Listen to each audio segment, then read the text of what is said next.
Менин суроом мамлекеттик ипотекалык компаниянын жетекчилигинде мен кечээ эле мына Нарын облусуна барып, жаш дарыгерлер жана ординаторлор менен жолугуп келдим.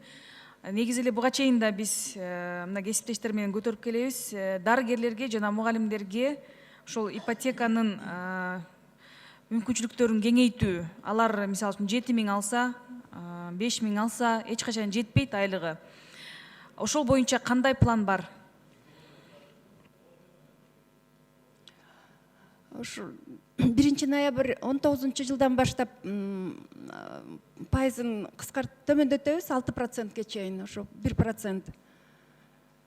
Анан мол жаңы кирип аткан система контрактных жилищных сбережений, анын дагы мындай шарттары ыңгайлуу болобу деп атабыз да. Первоначальный взносун, себеби дегенде первоначальный взнос көп эле азыр жарандар первоначальный взносту чогулта албай эле кыйналып атышат да.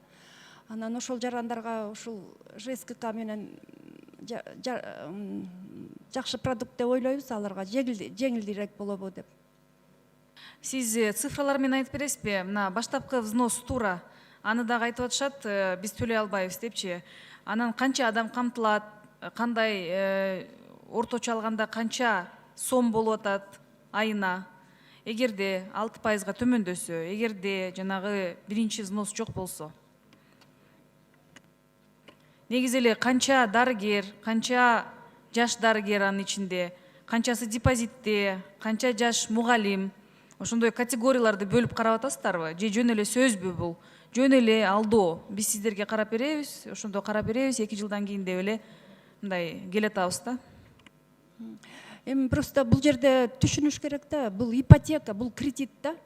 Эгерде даже 5% эле жөн эле суммасын берсек, 15 жылга бөлүп берсек, все равно жарандар төлөш керек да. Эми бул жерде айлык маанасы да кичине чоңураак болуш керек. Эми биз деле күнөөлөй бергенде болбойт да, гиктичи. Комплексно караш керек эле да, ушул правительствода комплексно программа каралыш керек эле. Социальный жанагы субсидияларда каралса жакшы болот эле. Ошондой жарандаргачы таптакыр айлык маанасы аз болуп, анан мүмкүнчүлүгү болбой аткан жарандарга. Сиздер өкмөткө анда сунуш киргиздиңиздерби, киргизесиздерби? Эгерде айтып атпайсыздарбы, комплекстүү караш керек, биз эле күнөөлүү эмеспиз депчи. Бир мындай конкреттүү план болуш керек да. Конкреттүү сандар мененчи. Ошол эле дарыгерлердин ичинен, ошол эле мугалимдердин ичинен бөлүп чыгып караса болот айрым категорияларды. Биз азыр программа 20-жылы бүтөт, как раз рабочая группа түзүп, жаңы программа боюнча иштей баштайбыз. Анан ошол жерде азыр көп мындай негативдүү моменттер бар. Анан ошол жерге мындай решенияларды эме ошол программага кандай эме кылабыз, ошого киргизели деп атабыз. Жаңы программага. Эсептөөлөр барбы? Дагы бир жолу кайталап коеюнчу. Расчетторубуз бар, бирок азыр алып келбедим эле. Рахмат.